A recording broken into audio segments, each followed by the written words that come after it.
नमस्कार सर्वांना, कसे आहात सगळे? मस्त आहात ना? आशा करते तुम्ही सगळे आनंदात असाल. तुम्हा सर्वांचं अगदी मनापासून स्वागत आहे आपल्या चॅनलवरच्या आजच्या या व्हिडिओमध्ये. तर सकाळचे वाजलेले आहे 6:30 आणि या वेळेपासून मी केली आहे माझ्या व्हिडिओला सुरुवात. तर 6:30 वाजता आंघोळ वगैरे सगळी आटोपून गेलेली होती आणि आज ना पाहुण्यांसोबतचं म्हणजे हे आहेत सासरचे मंडळी, माझ्या नणंदबाई आणि नंदाई. तर त्यांच्यासोबतचं रुटीन मी आज तुमच्यासोबत शेअर करणार आहे. कालच्या व्हिडिओमध्ये मी तुम्हाला सांगितलं होतं की आम्ही लोक माझ्या मोठ्या नणंदबाईकडे गेलो होतो आणि तिथेच लहान नणंदबाईसुद्धा आलेल्या होत्या आणि तिथूनच लहान नणंदबाई आमच्यासोबत इथे येणार होत्या नागपूरला. तर त्यांच्यासोबतचा म्हणजे आजचा हा या घरातील पहिला दिवस आहे. तर पाहुण्यांसोबतचं माझं रुटीन कशाप्रकारे असतं आणि स्पेशली तेही म्हणजे सासरची मंडळी. तर बघा म्हणजे त्यावेळेला आपला ड्रेसिंग सेन्स वगैरे जो काही असतो तर तो थोडासा वेगळाच असतो. तर म्हणजे आपलं रुटीनसुद्धा थोडंसं वेगळंच होऊन जातं. तर म्हटलं चला ते तुमच्यासोबत शेअर करूयात. तर सकाळी 6:30च्या दरम्यान आंघोळ आधी आटोपून घेतली. त्याचं कारण असं की रात्री झोपायच्या वेळेला आपण गाऊन घालतो आणि सकाळी मग पुन्हा आणखी सगळी मंडळी उठलेली असते, पुन्हा मग आणखी गाऊन चेंज करून साडी घाला. त्यापेक्षा मग सरळ आंघोळ करूनच साडी घातलेली मला जास्त बेटर वाटते. तर म्हणून मग सरळ सकाळी सकाळी आंघोळ केली की जी काही साडी वगैरे आपल्याला घालायची असते तर ती घालायला बरी पडते. तर माझ्या इथले जेही सासरची मंडळी येते तर त्यांच्यासमोर म्हणजे साडीच घालते मी, ड्रेस वगैरे घालत नाही. तर त्यामुळे अशा प्रकारचं माझं रुटीन असतं. सकाळी सकाळी नाश्तासुद्धा बनवून घेतला कारण माझे जे नंदई आहेत तर त्यांना सकाळी सकाळी नाश्ता करण्याची सवय आहे. त्यांची आंघोळसुद्धा सकाळीच होऊन जाते आणि 7-7:30च्या दरम्यान त्यांचा नाश्तासुद्धा होऊन जातो. तर म्हणून मग त्यांच्यासाठी ना आधी नाश्ता वगैरे बनवून घेतला आणि त्यानंतर मग जो स्वयंपाक आहे तर तो स्वयंपाकसुद्धा बनवून घेतला. कारण बघा घरी कोणी पाहुणे मंडळी वगैरे असतील तर त्यावेळेला कुकिंगचं जे काम आहे तर ते आधी ना आटोपून गेलेलं बरं असतं.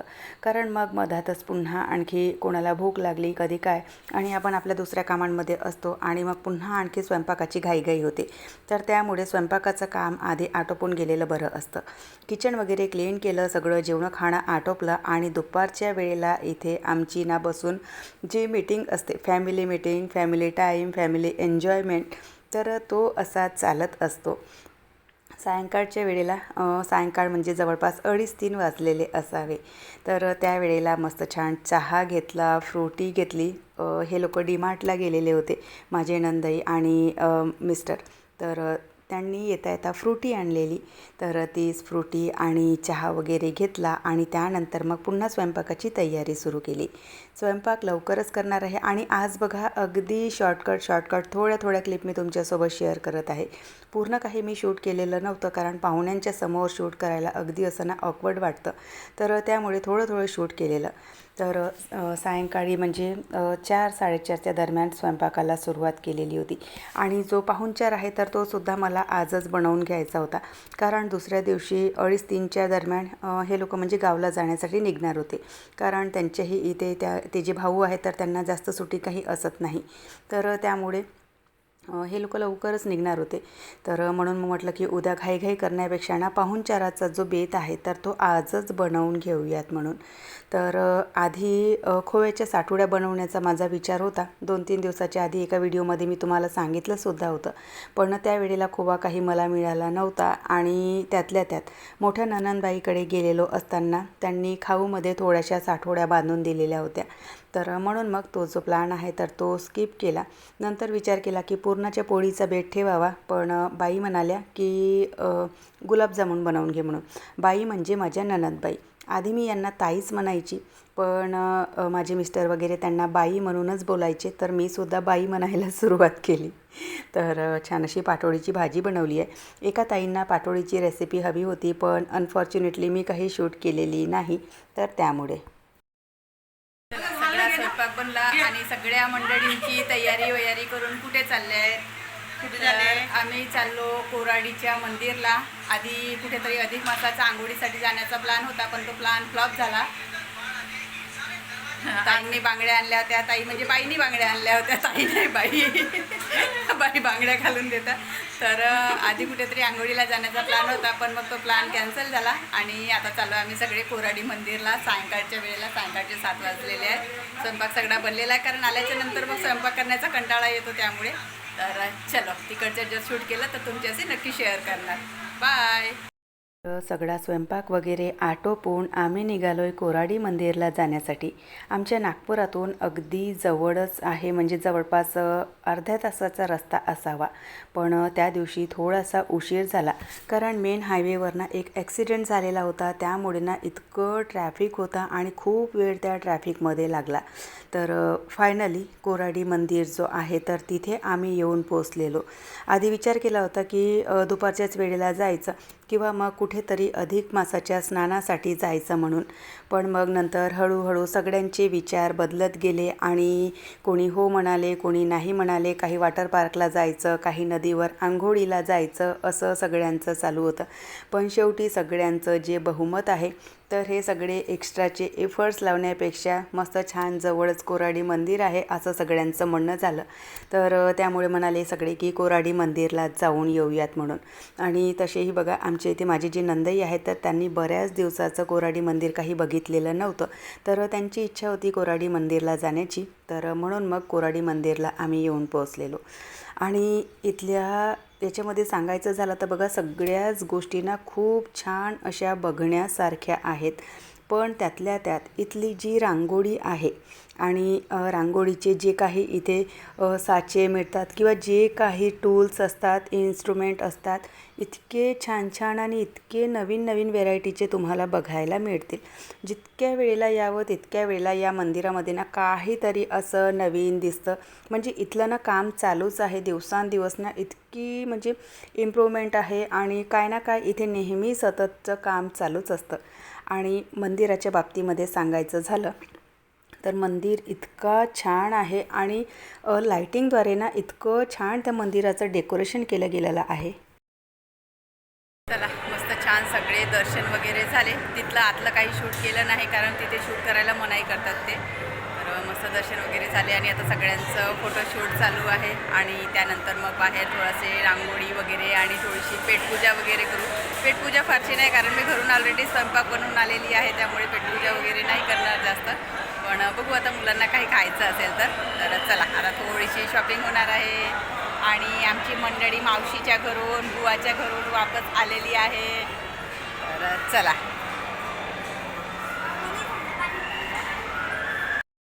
तर मंदिरातले दर्शन वगैरे घेऊन बाहेरचा जो परिसर आहे तर तिथे सगळ्यांचं फिरणं चालू होतं. आणि इथलं बघा, म्हणजे मंदिरच्या बाबतीत तर म्हणजे काही बोलूच नका असं आहे, कारण तिथल्या मंदिरचं आपण शब्दामध्ये वर्णन करू शकत नाही, इतकं छान ते मंदिर आहे. पण बाहेरचा जो परिसर आहे तर तो सुद्धा इतका छान आहे आणि इतकी छान हिरवीगार, म्हणजे हिरवीगार झाडं आणि लायटिंग अशाने ना इतकं छान तिथला जो परिसर आहे तर तो सजवलेला आहे. तुम्ही बघू शकत असाल की म्हणजे किती सुंदर इथला परिसर बघायला दिसतो. आणि त्यानंतर मग पुन्हा आणखी बाजूलाच एक मंदिर पुन्हा तिथे बनलेलं. आता नवीन आहे की जुनं आहे मला नाही माहिती, कारण याच्या आधी मी त्या मंदिरामध्ये कधीही गेलेली नव्हती. पण तिथेसुद्धा आम्ही गेलो, तिथलंही दर्शन घेतलं. आणि त्यानंतर मंदिराच्या आतल्याच परिसरामध्ये असलेलं हे एक शॉप आहे. तर तिथेसुद्धा ना इतक्या छान छान मूर्त्या होत्या. आणि पूजेचं जे सामान आहे ना तर ते म्हणजे इथे ना इतकं छान मिळतं. जशा मूर्त्या तुम्हाला हव्या असतील किंवा काही ग्रंथ हवे असतील, काही पूजेचे भांडे हवे असतील, पितळेच्या मूर्त्या हव्या असतील, तर त्या सगळ्या गोष्टी तुम्हाला इथे या शॉपमध्ये मिळून जातात. तर माझ्या इथे नंदयांना ना विठ्ठल रुक्मिणीची मूर्ती एक हवी होती त्यांना. तर तिथूनच आम्ही त्यांच्यासाठी ना एक ही विठ्ठल रुक्मिणीची जी मूर्ती असते तर ती मूर्ती घेतलेली. आणि त्यानंतर मग सगळ्यांचं बघणं चालू होतं, कारण बघा आपण कुठे अनोळखी ठिकाणी जातो किंवा कुठे असं पूजेचं काही सामान वगैरे दिसत असतील किंवा काही नवीन गोष्टी दिसत असतील तर त्या आपण म्हणजे बघतोच. घ्यायचं जरी नसलं तरी बघा, म्हणजे बघायला म्हणजे बघण्यासाठी सुद्धा ना खूप असं छान वाटतं आणि बघायलासुद्धा खूप आनंद मिळतो. तर म्हणून मग वेळ होता आमच्याकडे, तर सगळ्यांना ज्या ज्या गोष्टी म्हणजे बघायच्या होत्या किंवा कोणाला काही घ्यायच्या होत्या होत्या, तर त्या तिथून घेतल्या. मी सुद्धा पूजेसाठी काही सामान मला हवं होतं. तसं तर बघा देवपूजेचं ना सगळं सामान असतं घरी, पण तरीही काही काही नवीन गोष्टी दिसत जातात आणि त्या ज्या गोष्टी आहेत तर त्या आपण घेत जातो. तर तिथून काही काही असं सामान घेतलं. सगळ्या म्हणजे रस्त्यावर खूप छान अशा बांगड्यांच्या ज्या शॉप आहेत तर ते होते, तर ते सुद्धा सगळे बघितले आणि त्यानंतर मग घरी येऊन जेवण वगैरे सगळं आटोपलं. त्यानंतर मग हा आहे दुसरा दिवस, म्हणजे दुसऱ्या दिवशीची सकाळ. दुसऱ्या दिवशीची जी सकाळ आहे तर ती सुद्धा ॲज इट इज 6:30-7 वाजतापासून चालू झालेली. सकाळी सकाळी अर्ली मॉर्निंग आंघोळ झाली आणि त्यानंतर मग नाश्त्याची जी प्लॅनिंग आहे तर ती सुरू आहे. बाकीची सगळी जी मंडळी आहे तर ती झोपलेली होती, कारण मुलं बघा इतक्या लवकर उठायला बघत नाही आणि त्यातल्या त्यात काल झोपायला ना खूप उशीर झाला होता. म्हणजे रात्री आम्हाला जेवण करायला 11:30 पावणे 12ची वेळ झालेली आणि त्यानंतर मग पुन्हा आणखी बोलणं चालणं आपलं असतंच, तर त्या याच्यामध्ये झोपायला उशीर होतोच. तर त्यामुळे मुलं काही उठलेले नव्हते, म्हणून मग बाहेर सगळ्या गाद्या आणि झोपलेली मंडळी तुम्हाला दिसत असेल. तर म्हणजे जे जेंट्स लोक होते त्यांचा नाश्ता वगैरे सगळा आटोपला आणि त्यानंतर मग आम्हा लोकांची सुरू आहे नाश्त्याची तयारी. तर नाश्ता वगैरे आटोपून पुन्हा आणखी स्वयंपाक पाणी वगैरे बनवायचं आहे, कारण मग बघता बघताना 2:30-3 कसे वाजतात काहीच समजत नाही. तर त्यामुळे पटापट सगळं आवरसावर करून घेतलेलं बरं असतं. तर इथे आमच्या सगळ्या मंडळींचा नाश्ता चालू आहे. नाश्ता आटोपला, स्वयंपाक आटोपला, जेवणं खाणं आटोपलं आणि त्यानंतर मग अधिक मासाचा जो मानपान असतो तर तेच जावयाचं मुलीचा जो मानपान असतो त्यांना ओवाळणं, अधिक मासाचं काहीतरी गिफ्ट देणं, तर ते इथे माझं चालू आहे.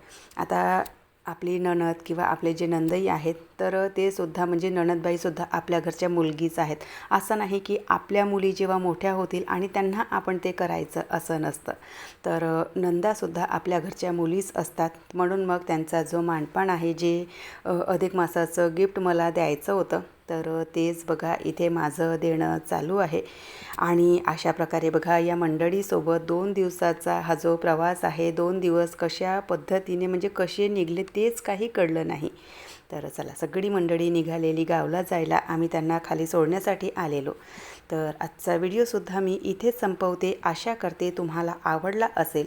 व्हिडिओ कुठे जरी आवडला असेल तर लाईक करा. चॅनलवर पहिल्यांदा आले असाल तर सबस्क्राईब करा. बेल आयकॉनसुद्धा क्लिक करा, जेणेकरून माझ्या येणाऱ्या व्हिडिओचं नोटिफिकेशन तुम्हाला असंच मिळत राहील. व्हिडिओ कसे वाटतात ते सुद्धा कमेंट करून सांगत चला. तर चला आपण भेटूयात नंतरच्या व्हिडिओसोबत. तोपर्यंत सगळ्यांना बाय, सगळ्यांना धन्यवाद. हर हर महादेव. आणि